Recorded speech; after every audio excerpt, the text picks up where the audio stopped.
우리 앞뒤 좌우로 한번 마지막 날이니까 이렇게 인사합시다. 한 해 동안 정말 수고하셨습니다. 수고 많았습니다. 오늘은 세례와 성찬이 있기 때문에 좀 짧게 말씀을 끝내도록 하겠습니다. 단 집중하시는 것을 기준으로 해서 단 아멘 크게 한다는 것을 기준으로 할 때 그렇게 하도록 하겠습니다. 뭐 빨리 끝냈으면 좋겠습니까? 31일입니다. 공교롭게도 31일 또 2017년의 마지막 날이자 또 주일입니다. 많은 사람들이 31일 되면 굉장히 이렇게 뭔가 모르게 마음이 좀 다르죠. 내 나이가 또 한 살 더 먹는구나. 여러분 나이 한 살 더 해보십시오. 이제 장난이 아닙니다. 그 나이는. 나이도 한 살 더 먹고 이제 한 해를 마무리하면서 아마 많은 생각이 들 텐데 많은 사람들이 세상의 분위기와 흐름 속에서 힘도 없고 즐거움도 없고 그렇게 살고 있습니다. 저도 예전에는 31일만 되면 해 뜨는 거 보려고 그 집에 옥상에서도 잘 보이는데 굳이 저 부산에 바닷가 가든지 아니면 저 포항에 바닷가 가서 그 해 뜨는 거 보려면 전날 밤부터 뭐 계속 버텨야 되지 않습니까? 새벽까지 3시까지 4시까지 버티다가 잠들어 버리는 거예요. 눈 뜨고 나면 머리 위에 해가 있는 겁니다. 그랬던 기억이 많은데 여러분들은 세상의 흐름 타지 마시고 하나님의 말씀의 흐름 타시기 바랍니다. 여러분 말씀의 흐름을 잘 타시면 2018년도는 더욱더 하나님이 많은 은혜를 베풀어 주실 것이라고 저는 확신합니다. 그래서 오늘 마지막 주일 마지막 예배 말씀 제목이 나의 안에 거하라는 겁니다. 하나님이 오늘 말씀하십니다. 너는 내 안에 거하길 원하는 겁니다. 하나님은 여러분들이 주님 안에 거하길 원하시는 겁니다. 1절 한번 읽어볼까요? 시작. 나는 참 포도나무요 내 아버지는 농부라 이렇게 말했습니다. 여러분 하나님은 포도원의 농부라 그랬고 포도나무는 예수 그리스도를 말하고 우리는 뭘까요? 가지입니다. 나의 존재에 대한 정체성을 바로 하셔야 됩니다. 우리는 예수님이 포도나무요 우리는 뭐라고요? 가지라는 겁니다. 절대로 붙어 있어야 되는 존재입니다. 붙어 있지 않으면 안 되는 존재라는 것을 오늘 말씀으로 하나님께서 주실 겁니다. 여러분들 어떤 어려움이 있더라도 어떤 여러 가지 상황이 있다 할지라도 하나님께 늘 붙어 있으시기 바랍니다. 그리스도께 늘 붙어 있으시기 바랍니다. 교회에 늘 붙어 있으시기 바라고요. 말씀에 늘 붙어 있으시기 바랍니다. 저는 확실하게 여러분들께 말씀드릴 수 있습니다. 하나님이 저같이 부족한 자를 들어서시고 여러분들을 만나게 하신 것은 앞으로 이 지역과 세계 복음화할 중요한 계획이 있다고 저는 믿거든요. 전도자는 마음껏 뛰고 여러분들 옆에 찐득이처럼 붙어 있기만 해도 괜찮습니다.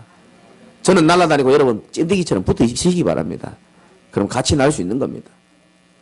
말씀에 여러분들이 딱 붙어 있기만 하면 됩니다. 어떤 일이 있어도 붙어 있기만 하면 됩니다. 나뭇가지가 때로는 비바람이 불고 눈보라가 치고 하면은요 흔들거릴 수도 있어요. 나뭇가지가 흔들거리는 게 당연하죠. 흔들거리고 싶어서 그런 게 아니고 비바람이 불고 추위가 오고 하면 얼기도 하고 막 나뭇가지가 막 힘이 없이 처지기도 합니다. 그러나 반드시 그 나뭇가지에는 봄이 오게 돼 있고요. 싹이 나게 돼 있고 열매를 맺는 시간표가 오게 돼 있습니다. 그 시간표를 여러분들이 소망으로 붙잡으시기 바랍니다. 2절 무릇 내게 붙어 있어 열매를 맺지 아니하는 가지는 아버지께서 그것을 제거해 버리시고 이런 섬뜩한 말씀이 어디 있습니까? 열매가 없는 나무는 가지는 제거해 버리겠다. 붙어 있으면서 열매 없는 가지를 말하는 겁니다. 하나님이 먼저 택한 이 유대인들이 복음을 제일 잘 알아야 되는데 예수를 그리스도로 깨닫지를 못하는 겁니다. 그러니까 성령 인도를 늘 못 받는 겁니다. 열매도 없고. 그런데 반대로 무릇 열매를 맺는 가지는 더 열매를 맺게 하려 하여 이렇게 말합니다. 참 신기하죠. 교회 다니는 사람들 보면요. 열매가 있는 사람들은 계속 열매가 있습니다. 나는 여러분들이 그 축복의 주역이라고 믿고 싶고 그렇게 새벽에 여러분들을 위하여 기도하고 있습니다. 한 주간 살면서도 계속 하나님 살아계심이 느껴지고 하나님이 나와 함께 계심이 체험되어지며 감사와 영광을 돌려지고 또 응답이 오고 응답이 기쁜 게 아니라 또 하나님께 감사하고 또 믿음이 자라고 이 열매가 계속 생길 수 있는 거거든요. 저는 올해 마무리하면서 어제 설교를 준비하면서 2017년도에 우리 장로님 아까 기도하셨지만 나는 너를 애굽 땅 종되었던 곳에서 이끌어냈다 그랬거든요. 내 입을 크게 열어라 내가 채우리라 그랬습니다. 하나님이 저와 여러분 교회에 채우신 응답이 결코 작은 게 아닙니다. 우리 오늘 세례 받으신 분들도 얼마나 귀합니까? 저분들이 이 자리에 없다면 어디 계시겠습니까? 저분들이 그리스도를 못 만났다면 어떻게 되겠습니까? 저도 마찬가지고 여러분도 마찬가지입니다. 우리가 복음이 없이 살았다면 우리의 삶의 결과가 어떻게 됐겠습니까? 불보듯 뻔한 일이죠. 3절 한번 읽어볼까요? 너희는 내가 일러준 말로 이미 깨끗하여 졌으니. 이게 무슨 말이냐면 예수님이 직접 하신 말씀이죠. 어떤 분은 성경에 빨간색으로 나와 있을 겁니다. 성경에 빨간색으로 되어 있는 것은 예수님이 입을 벌려서 하신 말씀을 빨간색으로 적어놨습니다. 너희는 내가 일러준 말로 이미 깨끗하여졌다. 죄 사함의 비밀이 돼서 말씀을 하시는 겁니다. 주님이 요한복음 처음부터 계속 말했습니다. 내가 누구인지에 대해서 본인이 직접 말씀했어요. 여러분 예수 그리스도를 제일 잘 아는 방법은 옆집에 있는 아저씨한테 물어볼 게 아니고요. 가장 정확한 것은 예수님이 자기 자신을 입술로 나타낸 겁니다. 나는 생명의 떡이다 그랬습니다. 나는 세상의 빛이다 그랬습니다. 왜냐? 세상이 어두움 가운데 빠져있기 때문에 나는 세상의 빛이다. 나는 양의 문이다. 즉 그리스도가 아니면 누구도 하나님을 만날 수 없고 그리스도가 아니면 누구도 죄 문제를 사할 수 없고 그리스도가 아니면 누구도 세상 권세 잡고 있는 사탄 마귀를 이길 수 있는 존재가 없다라는 걸 말씀하고 계시는 겁니다. 공자가 훌륭합니다. 그러나 사단을 이길 수는 없고요. 석가가 굉장히 훌륭합니다. 그러나 죄 문제는 해결할 수가 없는 겁니다. 여러분들 영화 좋아하는지 모르겠지만 우리 주변에서 목사님들이 저보고 이 최근에 나온 영화를 자꾸 봐야 되는 영화가 있다는데 신과 함께라는 영화가 있다더라고요. 보신 분 있습니까? 죽은 사람들이 불교에서도 얘기하잖아요. 사람이 죽고 나면 사후에 49일 동안 7번에 거쳐서 77에 49 아닙니까? 7번에 거쳐서 재판을 받는다라고 이야기하잖아요. 그 재판을 잘 견뎌내면 뭐한다? 환생한다. 이렇게 이야기합니다. 그래서 사람 죽고 나면은 제일 먼저 뭐합니까? 장례 끝나고 나면 49일 되면은 49제 드리잖아요. 왜? 나의 가족이 죽었는데 저 재판을 잘 이기고 환생해야 되기 때문에 이승해서 그 죄를 드리는 겁니다. 우리는 할 필요 있습니까? 없습니까? 전혀 없습니다. 뭐 그들이 그렇게 얘기합니다. 말도 안 되는 얘기지만 그래서 그 7 재판을 보니까 제가 적어왔는데요. 첫 번째 재판은 살인한 거. 근데 사람을 죽인 것만 살인이 아니고 말로 사람 죽인 거 있거든요. 우리 가족끼리 다 죽여버리지 않습니까? 네가 이년아 하면서 말로 사람 죽인 거 다 포함된다 그러더라고. 그 내가 영화 보면서요. 이야 그렇구나. 그 다음이 뭐냐? 나태한 거. 게을러 빠진 거. 난 진짜 죽어도 몇 번 죽어야 될 사람이야. 그 다음에 뭐냐? 세 번째 거짓말한 거. 이 사단에게 잡혀있는 사람 특징이 뭐냐? 거짓말 잘합니다. 어쩔 수 없어요. 거짓말 해야 될 수밖에 없습니다. 마귀가 잡고 있으니까 마귀가 거짓의 압이기 때문에. 네 번째 불의한 거. 다섯 번째 배신한 거. 여러분 굉장히 지금 잘 들으시는데 여섯 번째는 폭력을 휘두른 거. 우리 아들하고 같이 봤는데 거기 보니까 형이 동생 막 때리는 거 나오거든요. 집에 갈 때 우리 아들이 그러더라고. 아빠 나 지옥 갈 것 같아. 막 폭력한 거. 마지막으로 천륜이죠. 자식이 부모에 대한 기본적인 도리 다 못한 거. 뭐 여러 가지가 있겠죠. 그래서 이 7 관문을 잘 통과해야 된다는 겁니다. 그래 이제 무슨 지옥, 뭐 말도 안 되는 소리지만 어쨌든 그렇게 있는 거예요. 근데 여러분 중에 아마 잘 아실 거지만 70년대, 80년대에 결혼하신 분들은 잘 아마 알 수도 있는데 그때 당시에 신혼여행지가 어디였죠? 제주도는 좀 잘 사는 분들이 제주도 가고 이 북옥 하와이라고 있습니다. 혹시 아시는지 모르겠어요. 제가 어릴 때 많이 갔는데 그 북옥 하와이에 가보면 그 왼쪽 편에 가보면 저는 직접 봤거든요. 저승길이라는 게 있습니다. 그러면은 거기에 제가 어릴 때 보고 좀 충격을 받았는데 그 영화에 나온 내용이 똑같이 나와 있어요. 그러니까 처음에 저승길 들어가는 입구에 뭐 저승사자가 딱 크게 이 대리석으로 만들어져 있습니다. 그래서 1단계, 2단계, 3, 거기도 7단계입니다. 똑같아요. 내용이 영화하고 거기서 나오는 거하고 비슷하더라고요. 나쁜 짓하고 사람 때리고 사기치고 이런 자들을 어떻게 거기서 영화도 그렇고 그 북옥 하와이의 지옥의 길에 어떻게 되어 있냐면 막 손가락도 잘라내고요. 심지어 혀를 뽑아버리고요. 똥물을 얼굴에 부어버리고요. 조심하시기 바랍니다. 그리고 막 얼음 송곳으로 막 찌르고 막 얼려버리고 막 여러 가지 이야기들이 막 나와 있는데 뭐 말도 안 되는 거지만 제가 딱 보면서 지옥은 있으니까 어쨌든 그러니까 저걸 딱 보면서요. 사람이 죄 지은 대로 벌 받는다 얼마나 합리적입니까? 이야 무섭다. 사람들의 머릿속에 착해야지만 환생할 수 있겠다라는 게 영화의 결론으로 딱 나오더라고요. 착하게 살아야 저런 거 고통 안 당해. 사람은 착해야 돼. 당연히 착해야죠. 착해야지만 환생할 수 있어. 49제 드리는 이유가 이런 거야. 이 영화, 이 전부 다 사실은 배우의 흑암이 다 조정하거든요. 사람들의 생각에 하나님은 없어. 착하면 돼. 착하면 환생할 수 있어. 착하게 살면 혀도 안 뽑히고 똥물도 안 받을 수 있어. 이게 전부 마음에 각인되도록 이 영화가 그래 나와 있더라고요. 제 수준에서 볼 때 그렇더라고요. 저는 그 영화를 보면서 뭐 사람들 많이 울었다 그러는데 저는 눈물 한 방울도 안 나고요. 그냥 마음속으로 조금 울었습니다. 왜 울었냐 하면은 그 영화의 내용은요 별로 제게 뭐 감동되거나 슬프진 않았고요. 저는 하나님을 생각하면서 조금 마음속으로 울었습니다. 야, 지은 대로 죄를 받을 것 같으면요. 다시 한번 읽어볼까요? 살인, 폭력, 야, 배신, 남을 비방하고 이런 걸로 벌 받을 것 같으면요. 저는 죄가 너무 많거든요. 근데 그 영화를 보면서 혹시 집에 말 안 듣거나 죄 많이 지은 사람 데리고 와서 영화 한번 보여주시기 바랍니다.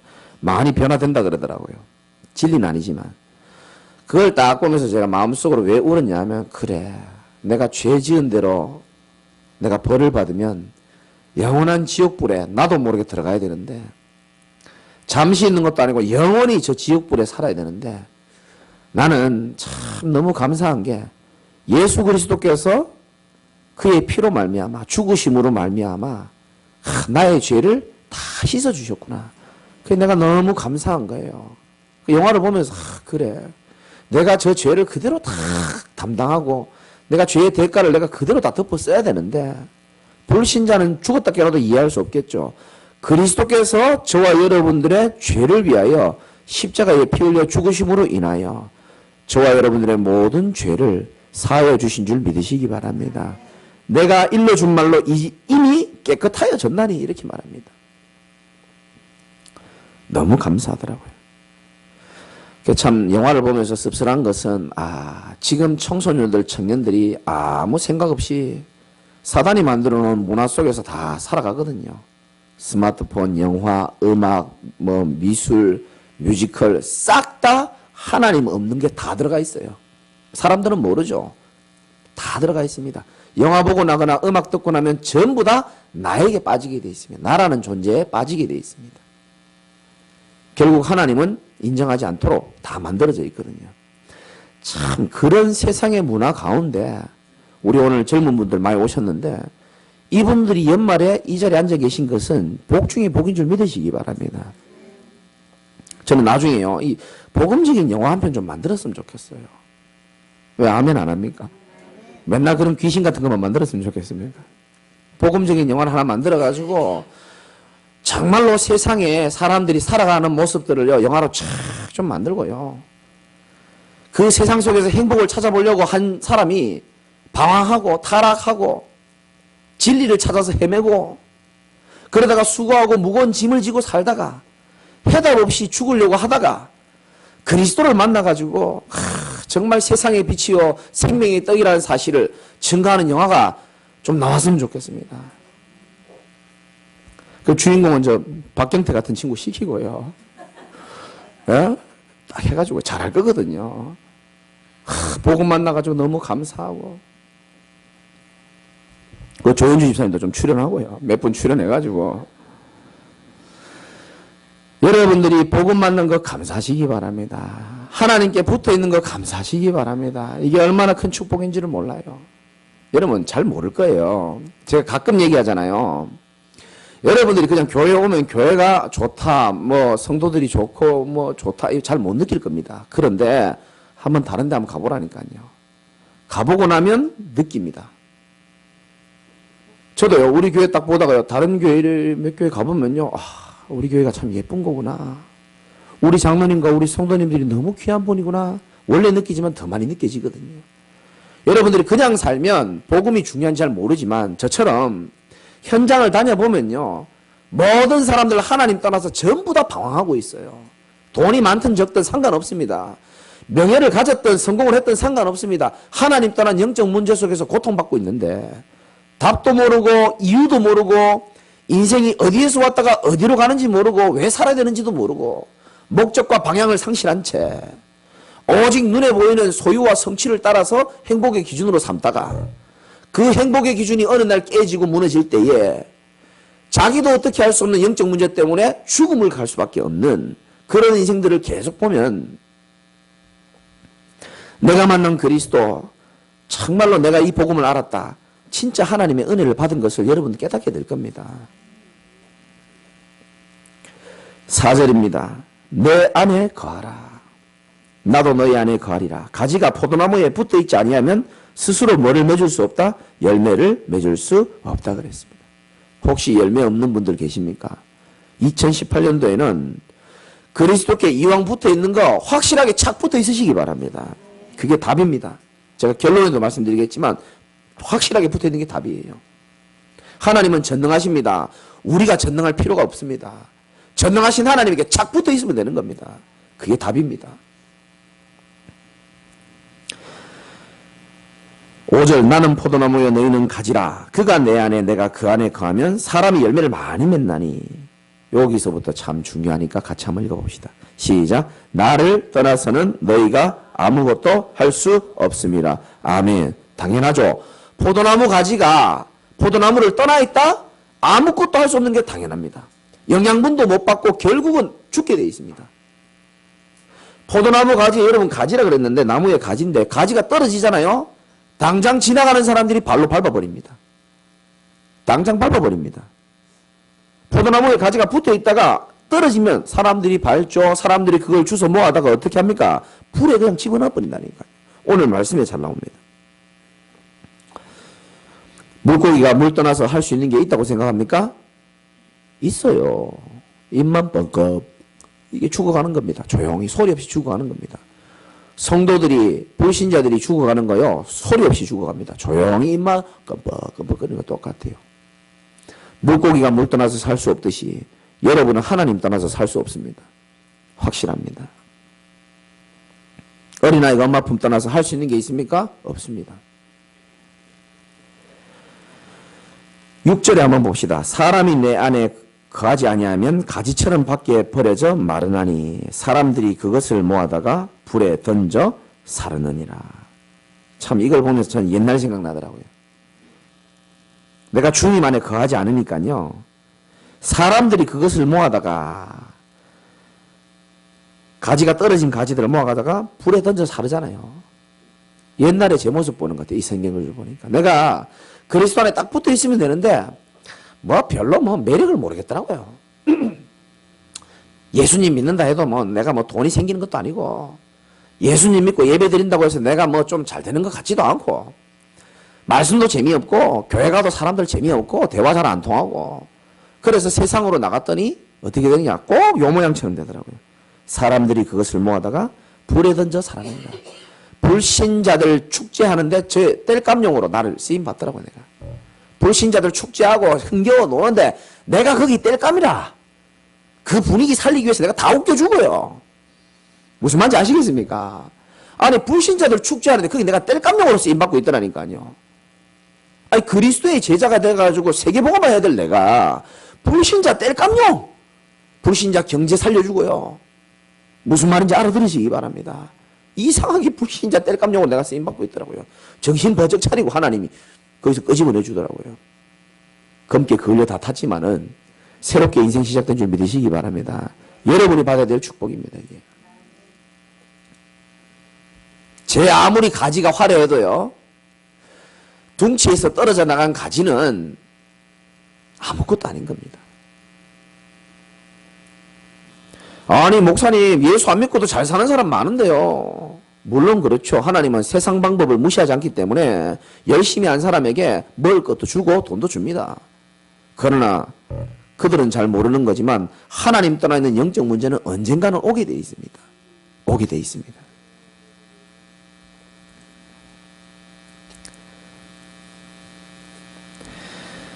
제가 수십 년간 성도들 가만히 지켜보면서 제 주특기가 뭐냐 하면은 눈은 조그마지만요. 불꽃 같은 눈으로 성도들 관찰하는 겁니다. 정말입니다. 제가요, 통계, 분석 이런 거 굉장히 좋아하거든요. 그리고 제가 궁금한 게 굉장히 많아요.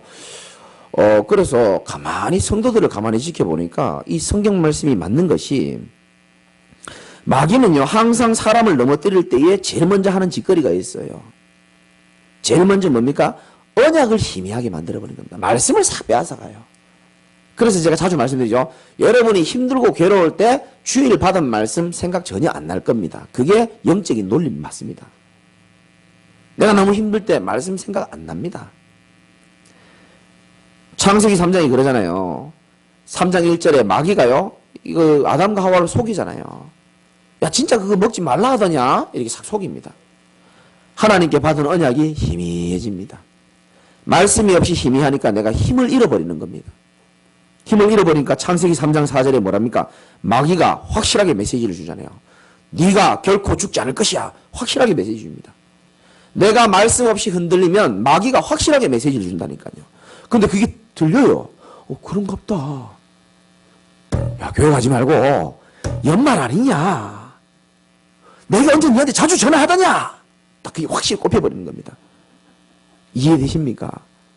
말씀을 놓치면 이 세상 말이, 사단 말이 나를 위하여 기도 한 번도 안 해주는 그 인간의 말이요, 굉장히 잘 들립니다. 그런갑다. 여기에요, 성경이 나와요. 마귀는 말씀을 딱 빼앗아버리고 희미하게 만든 다음에 어떻게 하냐? 확실하게 창세기 3장 4절 너희가 결코 죽지 않을 것이다. 처음에는 그래 말 안 했는데 영적으로 힘이 없으니까 메시지 확 줘버리는 겁니다. 그거 듣고 보니까 그런 것 같아. 아이고 선악과가 맛있어 보이고 말이야. 보암직도 하고 지혜롭게 할 만큼 탐스럽기도 하고. 듣고 나니까 그게 안 들려야 되는데 예수님을 몰라가야 되는데 들어보니 맞는 것 같아. 들어보니까. 그래서 인간이 사단에게 속아가지고 죄를 범하고 하나님을 떠났는데 그때부터 창세기 3장 7절부터 인간에게 모든 문제가 와버린 겁니다. 제일 먼저 무슨 문제가 있습니까? 3장 8절에 아담과 하와가 여호와 하나님의 소리를 듣고 여호와의 낯을 뭐하여? 피하여. 하나님과 멀어져 있는 사람 특징, 하나님의 낯을 피합니다. 야, 말씀 듣자, 예배하자. 자꾸 피해요, 자꾸. 제가 옛날에 그랬습니다. 목사님 예배 드리고 나면요, 눈도 못 마주치겠더라고요. 자꾸 눈도 피하고요. 전화도 피하고요. 카톡도 피하고요. 피하지 마시기 바랍니다. 피한다니까요, 자꾸. 여호와의 낯을 피하여. 숨어버린다 그랬습니다. 우리 제자교회 성도들은 낯을 피하고요. 숨지 마시고 늘 하나님 앞에 서시는 주의 제자들이 되시길 바랍니다. 3장 10절에 아담아 네가 어디 있느냐? 내가 두려워해서 숨었습니다. 두려움이 와요. 이상하죠? 누가 무섭게 하지도 않는데 두려움이 자꾸 찾아오는 겁니다. 하나님 떠나 있으면. 3장 12절에 왜 먹었냐 물어보니까 뭐합니까? 핑계를 대는 겁니다. 이 핑계의 책임 전가 영적 문제거든요, 사실은. 저 같으면 죄송합니다, 주님. 여러분 같으면 죄송합니다 이랬을 건데 우리 아담 형님이 하와 누님이 어떻게 말씀하셨냐? 아담이 말합니다. 하나님이 만들어준 저 여자, 저게 날 꼬셨어요. 이렇게 얘기한 겁니다. 핑계, 책임 전가입니다. 16절에 고통이 오고 17절에 저주가 오고 19절에 땀을 흘리고 결국 흙에서 왔기 때문에 흙으로 돌아가는 죽음의 결과. 우리만 죽는 것이 아니고 여러분 잘 들으셔야 됩니다. 내 후대에게요. 복음으로 완전 결론 안 나면 이 영적인 대물림이 반드시 전달되게 돼 있어요. 우리 교인이 그런 고백이었어요. 목사님이 말씀하실 때 대물림이라는 걸 말씀하시는데 우리 가문은 목사님 어떻게 자꾸 무너뜨리냐면 술인 것 같습니다. 이렇게 고백하더라고요. 뭐 여기 뭐 술 다 좋아하시는 분들이었으니까 뭐 누군지 생각하지도 마시고 누군지도 몰라요. 술인 것 같습니다. 그래 왜 그렇습니까? 이렇게 물어보니까 제가 정확하게 지금 기억이 나는지 모르겠는데 자기 할아버지 술 먹다가 위에서 이렇게 떨어져 돌아가시고 자기 뭐 삼촌 늘 술 먹고 엄마한테 대들고 돈 내놓으라 그러고 조금 전에 저랑 대화하기 조금 전에 전화하니까 어머니 아버지 술 잡수고 계시고 자기 술 너무 사랑하고 동생 술 먹고 집에 안 들어오고 이게요 술이 나쁘다 좋다가 아니고요 하나님 떠난 인생에요 이 집집마다 가문의 영적인 이 대물림이 있거든요. 요게요 우리 가정과 가문을 파괴하는 사단의 통로입니다. 여러분 가정과 가문도 있을 겁니다. 없는 척하고 이렇게 계시는데 다 있어요. 어떤 집에는 단명, 죄송합니다. 어떤 집에는 이혼, 어떤 집에는 가난, 어떤 집에 질병, 여러 가지 정신 문제, 여러 가지 있습니다. 이게 치고 들어온단 말이죠. 해결이 안 돼요, 이게. 저는 여러분의 증인으로 하나님 앞에 섰고요. 다른 방법으로는 절대 안 되고요. 유월절의 어린 양의 피 대신 그리스도로만 가능한 줄 믿으시기 바랍니다. 그리스도로 완전 삶의 결론 내버리면요. 성경에 약속한 가문의 대물림과 저주는 끝나는 줄 믿으시기 바랍니다. 끝나게 되어 있습니다. 4절 5절 보십시오. 나를 떠나서는 너희가 아무것도 할 수 없다 그랬습니다. 저는 이 말씀이 너무 마음에 와닿아요. 주님 떠나서 우리가 할 수 있는 게 아무것도 없어요. 여러분 나뭇가지가 목사님 난 너무 연약한데요. 말라 비틀어지고 추위 가운데 떨고 있다 할지라도 생수를 공급받는 이 줄기에 딱 붙어 있기만 한다면은 하나님은 여러분들을 회복할 줄 믿으시기 바랍니다. 정말 창조주 하나님이 살아계시고 그리스도가 모든 문제 해결자가 맞다면은 그분께 붙어 있으면 누구든지 언제든지 재창조의 축복은 시작되는 겁니다. 오늘 여러분들이 저 말씀이 나에게 주시는 말씀이다라고 정말 믿는다면은 여러분들 오늘 이 아침에 여러분의 심령에 마음에 인생에 재창조의 축복이 시작될 겁니다. 두고 보세요 한번. 마지막으로 7절입니다. 한번 읽어봅시다. 시작. 너희가 내 안에 거하고 내 말이 너희 안에 거하면 무엇이든지 원하는 대로 구하라. 그리하면 이루리라. 아멘. 죄송한 말씀 하나 드릴게요. 저는 평생을 기도했는데 하나님이 거의 다 들어주셨어요. 2개 빼고. 2개 안 들어주셨거든요. 근데 2가지 다 나중에 더 큰 응답으로 하나님 결국 주셨습니다. 저는 죄송합니다. 정말 아침부터 미안한데요. 기도하는 것마다 하나님 응답을 다 주세요. 요즘도 마찬가지고. 제가 여러분들 위해서도 기도하고 있습니다. 저한테 잘 보이시기 바랍니다. 그런데 하나님이 저를 특별히 사랑하고 여러분을 미워하고 이게 아니고요. 저는 15장 7절대로 기도하기 때문에 응답을 받는 거예요. 너희가 내 안에 거하고 저는 참 부족하거든요. 문제 많고 실수 많습니다. 근데 저는 항상 내 생각과 마음이 항상 주님 안에 거합니다. 하나님 어떻게 생각하십니까? 하나님 이 일을 어떻게 해야 좋겠습니까? 주님 내가 지금 이런 상황입니다. 어떻게 하면 좋겠습니까? 늘 하나님이랑 대화하면서 삽니다. 저는. 그래 안 보이죠? 늘 대화합니다. 너희가 내 안에 거하고 이게 뭡니까? 늘 하나님과 소통하는 걸 말하는 겁니다. 생각도 늘 사무엘이 그랬거든요. 늘 하나님 앞에 질문하고 주님 내가 오늘 이 밤에 어디 가면 좋겠습니까? 한번 물어보세요. 주님 내가 내일 뭐 하면 좋겠습니까? 물어보시고 행동하세요. 너희가 내 안에 거하고 그리고 더 중요한 말, 내 말이 너희 안에 거하며. 여러분 속에 하나님의 말씀이 거할 곳이 있어야 됩니다. 하나님 말씀이 거할 곳이 있어야 돼요. 예수님 죽인 사람들 보고 예수님이 이렇게 말했잖아요. 네 속에 내 말이 거할 곳이 없기 때문에 네가 날 죽이려고 하는도다, 이렇게 말했습니다. 말씀이 거하지 않으면요, 자꾸 우리는요 죽이려고 하고 남을 지배하려고 합니다. 복음 없이 릭 워렌 목사님이 얘기했잖아요. 복음 없이 불안한 사람의 특징, 자꾸 지배하고 싶은 겁니다. 불안하니까 지배하고 싶은 겁니다. 전 불안하지 않거든요. 여러분 지배할 마음도 없습니다. 양보합니다. 저는 이해합니다. 근데 복음 없이 불안한 사람들은요, 뭘 자꾸 지배하고 싶은 그런 마음이 자꾸 생깁니다. 근데 지배하고 싶은데 내 마음대로 안 되니까 분쟁이 일어나는 거예요. 이게 지배하려고 하는 게 왜 그러냐면 창세기 3장에 하나님처럼 되고 싶어하는 마음이 생겨서 그런 겁니다. 내가 하나님처럼 되니까 내가 다 지배해버려야 되는 거예요. 교회도 내 마음대로 해버리고 싶고, 나는 그런 마음 하나도 없습니다. 가정도 내 마음대로 해버리고 싶고, 저는 그런 마음 없습니다. 그러니까 이게 굉장히 중요한 말이에요. 너희가 내 안에 거하고, 하나님이랑 항상 소통하는 걸 보고 말하는 겁니다. 늘 함께 거하고, 내 말이 뭐라고요? 너희 안에 거하며. 오늘 말씀이 여러분 안에 거하시기 바랍니다. 그럼 어떤 응답 주신다고요? 무엇이든지 원하는 대로 구해라. 그래야면 이루리라 그랬습니다. 2018년도에는 여러분들이 이 말씀의 축복을 그대로 누리셔서 무엇이든지 원하는 대로 응답받는 은혜 있기를 주님의 이름으로 축원드립니다. 결론입니다. 경제가 어려울 때도 많이 있었고요. 몇 번 간증해서 잘 아실 겁니다. 한 3, 4년을 밥통에 노란색 밥, 그 냄새나는 밥, 김하고 3, 4년을 그렇게 살았습니다. 남의 집에서 산 게 인생의 절반이고요. 저희 집 자체가 없었습니다. 왜 나는 이 경제가 어려울까? 그래서 저는 어릴 때 여러분에게 늘 말씀드렸지만은 너무 어려워서 괴로우니까요, 나쁜 짓도 많이 하고요.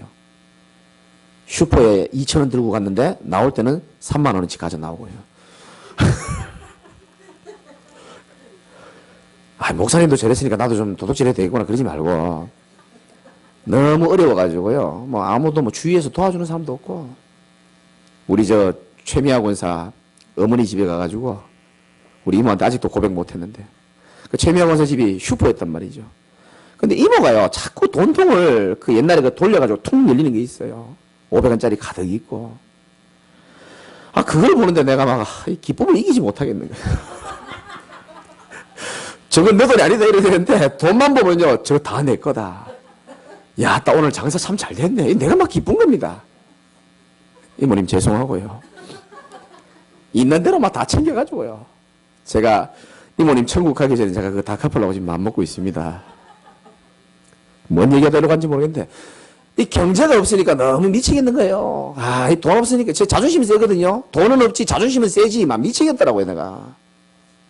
그래서 남 앞에 도움 받는 거 좋아하지도 않고요, 제가. 뭐 경제 어렵지. 또 뭐 질병 때문에 제가 고생 좀 많이 했잖아요. 늘 병을 달고 사는지. 또 정신, 마음 늘 혼란스럽고 어렵지. 나는 오늘 말씀에 답이 다 있다고 생각합니다. 여러분, 경제 회복을 원하시는 분 계십니까? 절약도 필요합니다.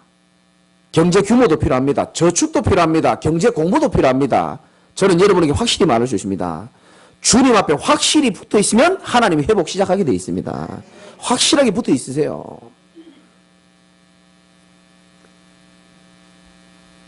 병 치유하기를 원하십니까? 물론 하나님이 약을 통해서도 치유하십니다. 물론 의사도 필요합니다. 심지어 운동도 필요합니다. 기도도 받아야 돼요. 그러나 그것보다 더 중요한 게 있습니다. 포도나무 대신 그리스도께 확실히 붙어 있으시기 바랍니다. 그 속에 다 들어 있습니다. 제가 한 건 이거밖에 없습니다. 확실히 붙어 있었어요. 넘어지고 자빠지고 내가 생각해도 내가 이해 안 될 수밖에 없는 영적 문제에 빠져도 다음날 주님 앞에 내가 확실히 붙어 있었다니까요. 그러니까 주님이 나를 살려주시더라고요. 정신이 혼란스럽고 마음이 우울한 것도 마찬가지입니다. 햇볕도 쬐라고 합니다. 의사들 보세요. 정신과 병원 가보세요. 햇볕 쬐라고 얘기합니다.